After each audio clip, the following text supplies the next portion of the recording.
Bună seara, Mihai, și la mulți ani! Bună seara, Florin, și la mulți ani! Mă bucur să ne reîntâlnim în acest nou an și totodată aș dori să ne cerem scuze celor care ne-au ascultat la finalul anului trecut pentru această scurtă perioadă în care am lipsit. În ultimele 2 săptămâni din 2021 nu am mai venit cu niciun episod pentru Starea de Fapt, deoarece, cum ați putut vedea și auzi de fapt mai mult, ați putut auzi calitatea sunetului.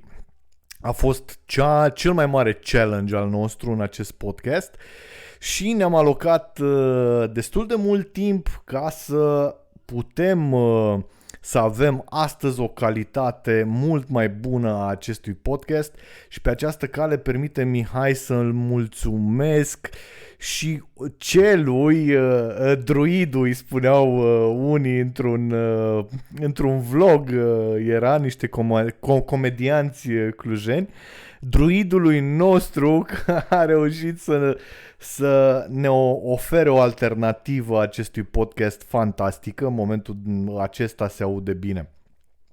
Mihai, așa că avem toate premizele ca pentru 2022 să ne dăm cu părerea în acest podcast. Perfect, haide să reîncepem atunci în forță. Despre ce discutăm anul acesta? Păi Mihai, cred că și eu și tu, vecinii noștri, rudele liderilor partidelor din România și marea majoritate a românilor s-au lovit de facturi în ultima perioadă, fiindcă există o agitație pe grupurile de Facebook, pe grupurile de WhatsApp, nu mai circulă glume, ci circulă facturi în acest moment. Toată lumea se minunează de ce a venit, deși chiar din primele noastre intervenții în acest podcast aminteam de prețurile care au explodat și nimeni nu a realizat. Mihai, cred că Așa este. și tu ai simțit la fel în cercurile tale. Așa este, da, eu o să spun întâmplarea mea, ce mi s-a întâmplat mie, am auzit deja, într-adevăr, și din alte părți despre asta și vedeți și televiziunile vuiesc în fiecare zi. Azi dimineață, ritualul meu obișnuit, beau cafeaua, intru pe internet să mai văd ce mai scriu ziarele. Din nefericire, nu știu, un gând ăsta de-al meu, haide să văd un pic și facturile, dacă au venit facturile. Am o aplicație cu facturi. Și am intrat să văd ultima factură. 97,5 lei la gaz. Și chiar m-am mirat. 97,5 lei? 97,5 lei, da, chiar m-am mirat. Azi dimineață era într-adevăr ora 7. Din cafea apucasem să beau puțin, factură pe decembrie și mă miram cum 97 de lei, că eu de obicei am 300 de lei, 400 de lei, cum e 97 de lei. Și dau un zoom, hai să văd mai de aproape factura. Și tu ratasei un Lipsea zero. virgula. Da, lipsea virgula, da. Virgula era puțin mai încolo. N-am văzut eu foarte bine, era 975 de lei. Cea mai mare factură pe care o am la gaz de 11 ani de când locuiesc aici. Păi... Am închis aplicația instant și am restartat-o, crezând că este o greșeală, evident. Am instalat din nou. Uite, aceeași sumă. Eu am preconizat acest lucru și, dragi ascultători, în acest moment cei care ne urmăresc pe YouTube o să vadă și o mică imagine pe care am pus-o, nu o să mai fie doar sigla cu care v-ați obișnuit, o să putem să punem și imagini și în viitorul apropiat, probabil o să reușim să ne și vedem în acest podcast. Și o să-i explic în linii mari lui Mihai, deși el știe de ce îi se întâmplă acest lucru. E simplu. Prețul gazelor a crescut undeva la 8 ori de față de ce era. Aici o să puteți vedea și prețurile. La energie electrică de asemenea. Dacă în 2020 aveam un preț de 180 de lei per megawatt, astăzi CEZ-ul, și nu fac reclamă, chiar vreau să-i hulesc, vând megawattul cu 3100 de lei. Și aici mă refer strict la consumatorii persoane fizice.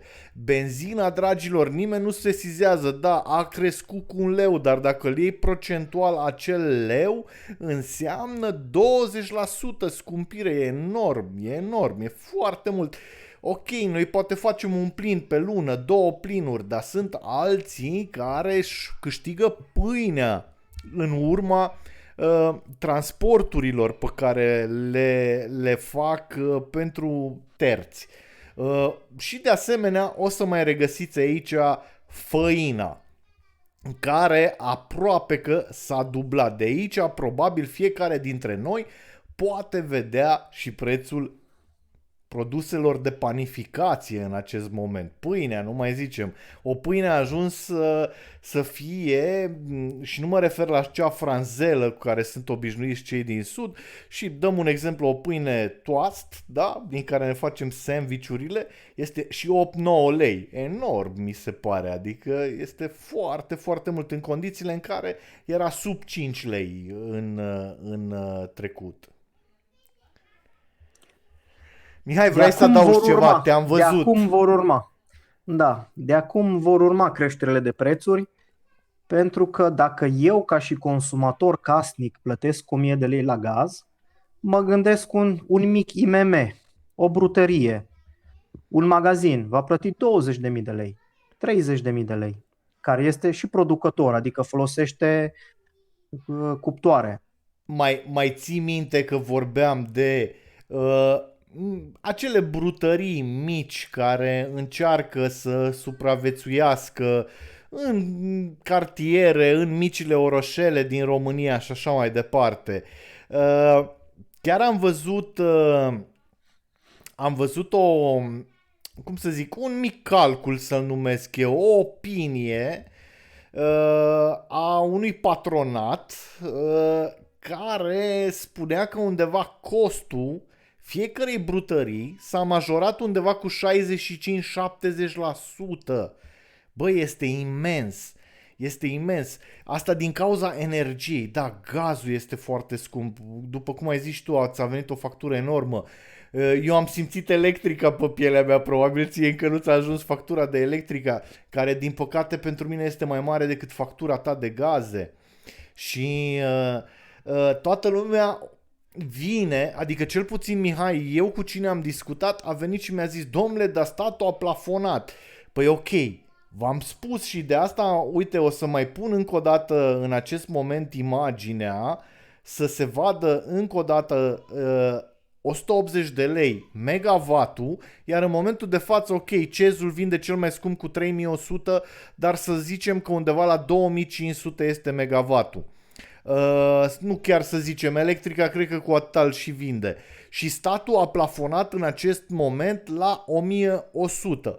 Pardon, la 1000, îmi cer scuze. Ok, de la 180 de lei până la 1000, oare nu s-a scumpit de 5 ori? Da, o să întreb și eu. Și atunci ce au plafonat? O scumpire, de fapt. Dar v-aș da o veste bună și nici nu știu. Nici nu vreau să ne facem iluzii și nici să ne setăm niște așteptări, dar se pare că în cercurile politice se discută de o frică. Da? Care este frica? Foamea nu este asimptomatică, da? Ca să vorbim în termeni pandemici. Românul, prin 25 ianuarie, dacă nu s-a izbit cum ne-am izbit noi de aceste facturi, cu siguranță se va izbi undeva prin 25 ianuarie.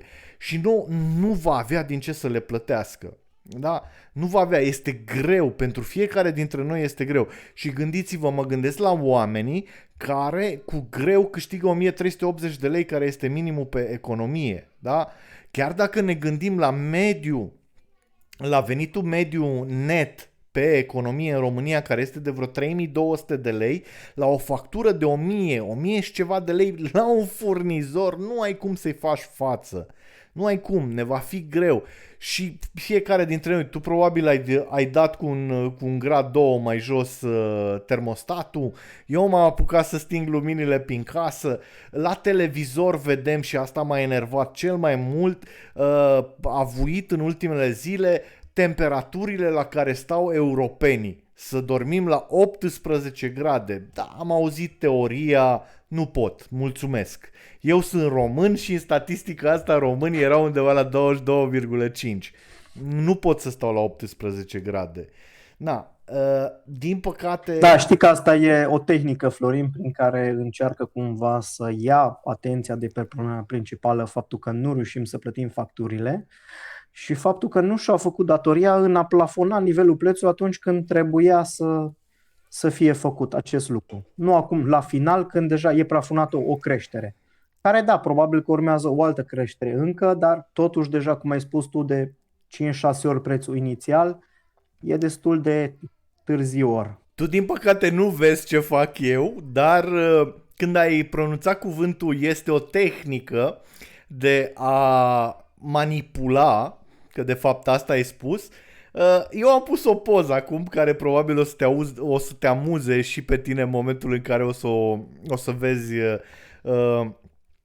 lucrarea noastră. Uite ce frumos sună pe YouTube, da? Dar mai ales o să înțeleagă foarte bine cei care au urmărit filmul Don't Look Up pe Netflix. O să înțeleagă fantastic de bine și Mihai, după zâmbet îmi dau seama că știu la ce te referi. Dar nu vă uitați în sus, nu vă uitați în sus, că soare exact. Nu-i, vine frigul, o să fie mai rău. Și probabil că ni se pare, nici măcar nu este chiar așa de frig. Să mai luăm o haină pe noi, să mai scădem temperatura și las că e bine. Ce vă uitați voi la frig? Exact, adevărul este că actuala guvernare are un noroc chior în ceea ce privește problema asta a energiei. Am avut o lună decembrie și ianuarie destul de călduroasă. Doar că asta, cel puțin din, știi cum erau indienii, era și acel ban că plecau să vadă ce tip de iarnă va urma și făceau semnale cu fum. Semnalele cu fum pe care le-am văzut eu este că vom avea o primăvară grea, friguroasă, cu zăpadă, cu multe neajunsuri din acest punct de vedere. Și zic neajunsuri fiindcă foarte mulți nu o să-și permită să se încălzească. Și nu o să-și permită nu neapărat fiindcă au crescut prețurile pentru noi persoane fizice. Exact ceea ce încercam să spunem și revin asupra brutăriei, la care i s-a mărit costul de producție cu 70%,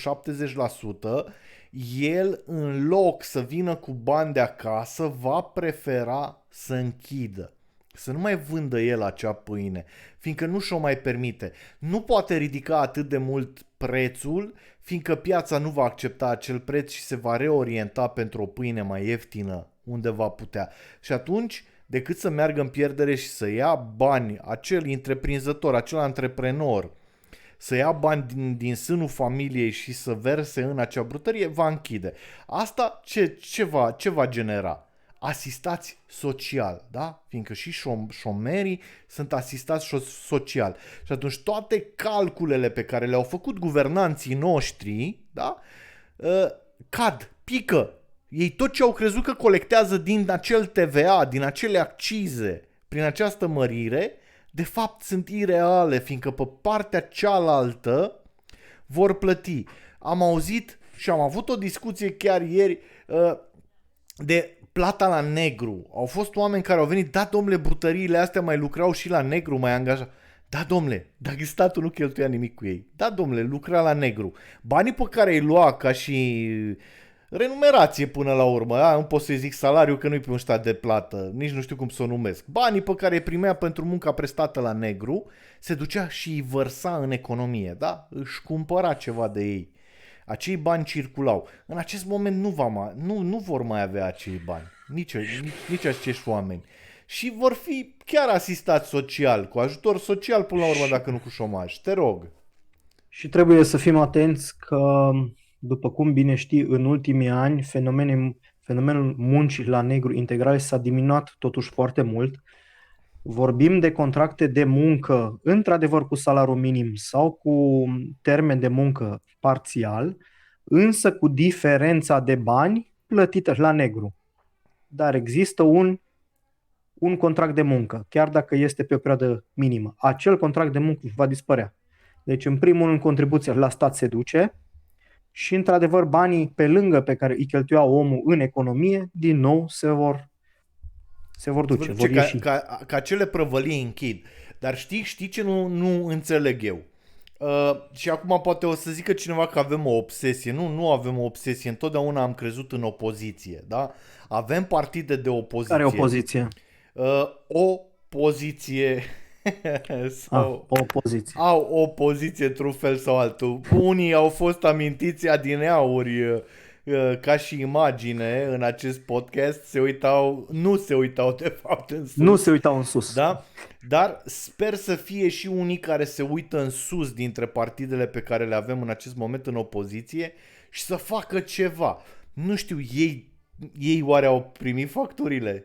Sau la veniturile pe care le au nu le pasă?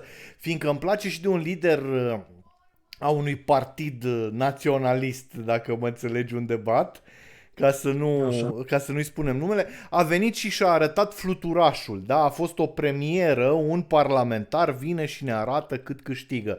Perfect, total fals, dragilor. Nu acela este câștigul unui parlamentar. Adică suma aia mai puteți să o rostogoliți de câteva ori în sus fără niciun fel de probleme, fiindcă ei primesc mult mai mulți bani. Da, atâta este salariul pe fluturaș. Dar de acolo mai există, știi, spor de toxicitate, spor de stres, spor de calculator, spor de internet și alte sporuri. Ați înțeles ironia și gluma, nu există aceste sporuri, dar sumele pe care ei le încasează ca și diurne și alte tipuri de cheltuieri care le sunt permise sunt mult, mult mai mari. Și atunci nu acolo e realitatea. Da, probabil că la acei bani poți să-ți permiți să zici, da, nu mă interesează. Dar pe lângă asta, mai vreau să amintesc un lucru și iartă-mă că monopolizez discuția. Ok, chiar dacă suntem în opoziție și mă refer la același partid care nu vrea să se uite în sus în poza de adineauri, nu am văzut o măsură luată de ei. Deci eu nu am văzut să zic, uite domnule, asta e propunerea noastră legislativă, băi, concretă, nu aberații. Adică vreau să vin, domnule, uite, noi am susține plafonarea sub forma asta, cum au susținut-o și alte state. Adică nu trebuie să nu știu, să ai studii la Sorbona, să te duci să vezi ce a făcut Spania, de exemplu, care a luat o măsură bună în ceea ce privește energia. Sau nu trebuie să fii din nou un luminat să-ți dai seama că bulgarii, ucrainienii au prețuri mai mici la energie decât avem noi și la gaze. Băi, adică ucrainienii azi mâine își dau în cap cu rușii și totuși au un preț mai bun la gaz decât noi? Ce dracu? Toți au prețuri mai bune decât noi, pentru că asta e realitate. Ei s-au gândit dinainte și au venit cu măsuri atunci când trebuia să le ia, nu pe final. Că nu avem rezerve, trebuie să importăm totul și asta este. Acel partid cu o agendă naționalistă, cred că n-a simțit încă potențialul electoral dintr-o astfel de strigare, că ei nu vin cu propuneri de legi, ei vin cu strigături. Vrei să zici așa. Tu. Vin cu urătura, cu Sorcova. Cu urături, exact. Să nu fie pe Sorcova lunetă numai. Potențialul electoral mai mare a fost într-adevăr în neintroducerea certificatului verde, după cum ai văzut s-a renunțat, pentru că electoratul lor este eminamente, cred, nevaccinat, sunt împotriva măsurilor de combatere a pandemiei și atunci aici a fost agenda lor. Poate că acum, după ce încep să vină facturile, deși atunci când te locuiești la marginea a pădurii și faci focul cu lemne, poate că nu simți chiar atât de mult asta, dar poate că vor începe facturile să vină și vor veni și ei cu, din nou, urături. Propuneri de legi, mă îndoiesc că vom vedea.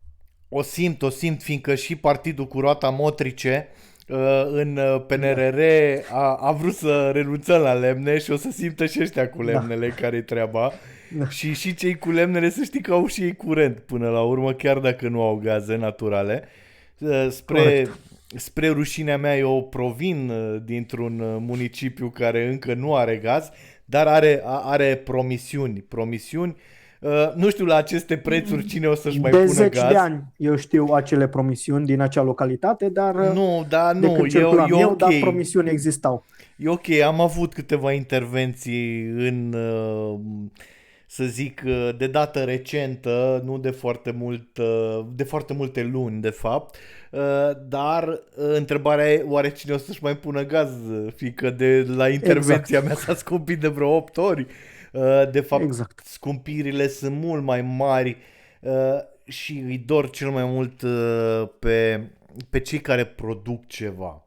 Și aici chiar trebuie făcut ceva, fiindcă românul este obișnuit, bine că nu e mai rău. Știi, asta este vorba noastră națională, asta ar trebui să o poleim cu aur, ca și, știi, votăm rău cel mai mic. Și bine că nu e mai rău de atât, știi?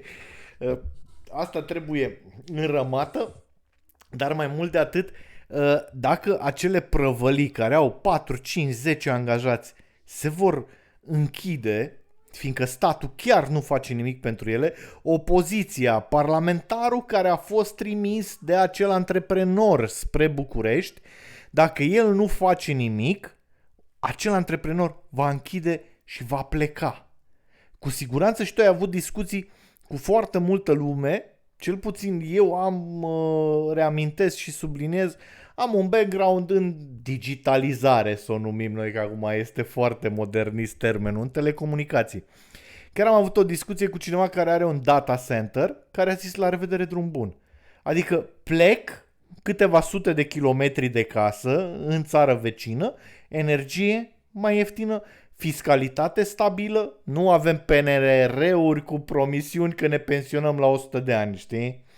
Și speranța de viață e pe la 60, noi nu o să prindă nici pensia și așa mai departe. Și migrează oamenii. Ce facem în aceste condiții? Facem ceva, dragi parlamentari? Dragi aleși, v-am trimis acolo. Oare facem ceva? O să ajungă, Mihai, mesajul ăsta la ei? Tu ce zici? Eu chiar sper să ajungă cel puțin la partidul de care vorbeam noi cu roata lui Motrice. Sperăm că cel puțin acolo să ajungă. Lasă. În zona din Cluj. Deci, nu, eu o să insist și o să zic matrice. Pe cuvânt, fiindcă ei este intelectuali și... Da, ei este cei mai intelectuali. Ei vor înțelege. Da, nu, exact. Eu sper să se coboare și să înțeleagă, pentru că vor fi probleme foarte, foarte mari în economie. Nu vor mai fi bani, nu ai de unde să colectezi impozite și taxe și vor ajunge la problemele cu plata a pensiilor și a salariilor exact electoratul pe care îl reprezintă. Plus creșteri de prețuri, pentru că cei care vor rămâne în piață e legea cererii și ofertei. Dacă la un moment dat oferta se reduce și rămân puțini producători care vând același număr de produse pe care îl cere practic piața, ce se va întâmpla cu acele produse? Prețul va crește. Vezi pe piața a pâinii la Cluj-Napoca, și dau exemplu cel mai la îndemână pe care îl avem, este o firmă care practică monopol. Poate să pună orice preț își dorește. Pe 23 decembrie, 24, pe 30, 31 sunt cozi de dimineață și până noaptea la ei. Dacă închid ei atunci când închid, nu mai poți să cumperi o pâine de niciunde, doar eventual din supermarket. Sunt convins că în următoarea lună prețul a pâinii albe va ajunge de la 7 lei la 10 lei la ei. Pentru că nu prea mai sunt alții. Au cel mai multe magazine din Cluj și asta este. Gândiți-vă că asta se va extinde la orice altceva. Ce o să facem atunci? Foarte Cum adevărat. vom putea să cumpărăm? Vor crește salariile cu 30%, 40%, 50%, 100% se vor dubla? Cu siguranță nu. Dar ai atins un punct și de asta îmi place acest podcast, fiindcă noi aici nu avem nimic pregătit. Deci noi nu pregătim nimic, noi discutăm. Eu e un podcast care nouă ne place, cel puțin putem să dezbatem din acest punct de vedere și de ce nu și cineva să ne asculte. Cu plăcere sperăm. Și dacă chiar vă place, puteți da un subscribe acolo, fiindcă săptămânal vom apărea cu episoade și de ce nu apreciem din suflet și un share să afle cât mai multă lume prostiile pe care le debităm noi. Dar amintind tu, Mihai, mi-a venit în cap un lucru. Vor să supraimpoziteze mașinile vechi. Mă, nu e o măsură proastă, eu aș zice mai bine am controla mult mai sănătos mașinile vechi, adică ITP-ul să nu-l treci cu un bax de bere, da, la 12 lei, ci chiar să îi se facă ITP-ul acelei mașini, cred că ar fi o măsură mult mai bună și să nu te legi de o mașină neapărat veche, în condițiile în care tu, stat, cumperi avioane de 40 de ani. Adică tu vii și îmi spui că am o mașină de 15 ani, da? Fiindcă da nivelul de trai. Mașina mea are 13 ani. În curând o să ajung la pragul ăla de 15, că alta n-am să-mi iau, asta este. Dar tu cumperi în schimb avioane de 40 de ani și dai o pălărie de bani pe ele. Îmi este și rușine de rușinea lor să spun câți bani va cheltui România pe niște vechituri modernizate. Da, și eu pe a mea mă duc, îi mai dau o vopsea, o acțipilduiesc, o îmbunătățesc, dar tot nu va apărea în episodul 14 meș. Dubla măsură este o regulă în România, Florin, după cum bine știi. Anul trecut,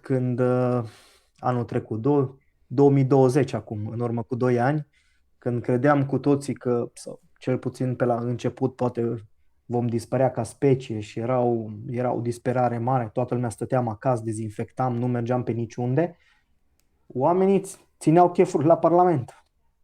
Mini-chefuri, era zi de naștere, da, zi de naștere. Noi stăteam acasă speriați, ei cu de whisky, mandolină zici. Îi serbea de ziua, mandolină, exact, serbea ziua. Dacă era ziua lui, dacă așa s-a nimerit da, știi cum în e? pandemie, Bă, n-au să învățat facă? nimic, mă. N-au învățat nimic. Deci puteau să facă mai frumos, zic eu, de atât. Deci puteau să facă un mare chef la Vila Lac, acolo lângă. Știi? E Exact, frumos, lăutari. Același lucru îl fac și acum cu mașinile. După cum ai spus, ei cumpără toate rablele, că legea e pentru noi, nu e pentru ei. Da. La noi s-au făcut promisiuni, trebuie să scoatem un X număr de mașini, 250.000 de mașini. E imposibil să scoți asta în, nu știu, 3 ani mai avem până atunci. Da, 3 ani, până în 2025, 2026, pe acolo. Mă, nu vreau să instig la ură, departe de mine gândul ăsta, dar mi-este frică că foarte mulți oameni mai înțeleg și cunosc termenul săcure. Da. Știi? Și eu cred că le-a dat și lor de gândit lucrul ăsta, să știi. Eu cred că e nenea leșinatul, dacă îl știi. De-a făcut el roșu gât la un moment dat. A făcut roșu gât. A făcut roșu gât și a leșinat. E nenea leșinatul care a venit și a zis, bă, stai un pic că nu e bine, s-a trezit. Cum s-a trezit? Exact cum ți-a zis la început. Cred că a venit cineva dintre neamuri, prieteni, sau a venit la partid factura, știi? Nu că n-ar avea bani, atenție ca EPU, nu știu cât știți voi, dar varsa EPU bani în ei, dă mama lui foc. Și ăștia leșinații au știut ei cum să facă să ia mai mulți bani de la EPU. Băieți deștepți, nu e o problemă. Ăștia la de n-au știut treaba lor. Dar au știut să facă chestia asta, dar banii ăia sunt bugetați deja, că ăștia lucră pe bugete. Una mie, 7 ție, știi? Pe sistemul ăsta. Și când vine electrica echitabil să bagă în combinație, sau e ONU, știi? Păi ce a făcut, mă, noi facem cu voi dealuri aici și nu ne iese nimic? Și atunci cred că s-au dus la nenea leșinatul și a dat o palmă peste cap și a zis, alo, curentul gazul, că ne omoară. Că uite RAPPS-ul ce clădiri ne-a dat aici la 15 lei chiria pe lună. Cu ce le încălzim, boss? Cu ce le încălzim, șefule? Exact. Da. Mai ales că a venit Ghiță, el MMA, alea, poate și riscă un uppercut care va de acolo că îi vine factura prea mare. N-ai de unde să știi. Și atunci o să vedem. Sper că vor face ceva. Dacă nu, oricum românului ține minte că i-a plăcut să se plimbe, mă, pe stradă iarna în frig. Au Da, făcut, așa este. au făcut Așa kilometri foarte mulți dintre români. Și atunci, poate că ne trezim, uite că se plimbă și alții. Unii s-au plimbat, astăzi am văzut că au apărut niște verzișori pe la ei prin oraș. Acum nu cred că se mai plimbă. Da, sperăm că la noi să nu vină verzișorii. O să vedem. După 25 ianuarie și eu zic că o să vedem ce plimbări vor fi și luna februarie, când o să vină o altă factură și tot mai greu va fi. Și după cum știi, în ritmul nostru ne mișcăm, apare legea și nu apar normele de aplicare 6 luni până în august, că nu prea mai contează. Da, așa este. Ce să zic, să sperăm Bine, că valul 5 ne va prinde sănătoși pe cel mai fiecare dintre important lucru. noi.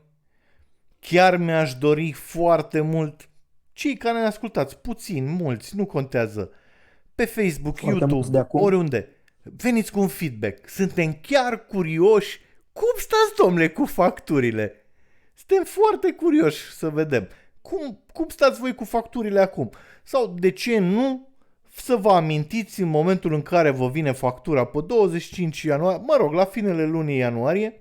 Eu setat cu electrica, deja mi-e frică. Nu intrați în aplicație, nu intrați mai repede în aplicație, ca și mine. Să aveți încă 2 săptămâni liniștite. Exact. Dați-ne un Și să ne feedback. spuneți și nouă, Exact. aveți Chiar factura suntem mare curioși. sau mică? Exact. Tensiunea mare sau mică? Unde a fost tensiunea în momentul vizualizării? Dragilor, vă dorim un an cât mai bun, cu multă sănătate din partea noastră și să ne reauzim cu bine. Mihai, te pup și ne auzim săptămâna viitoare.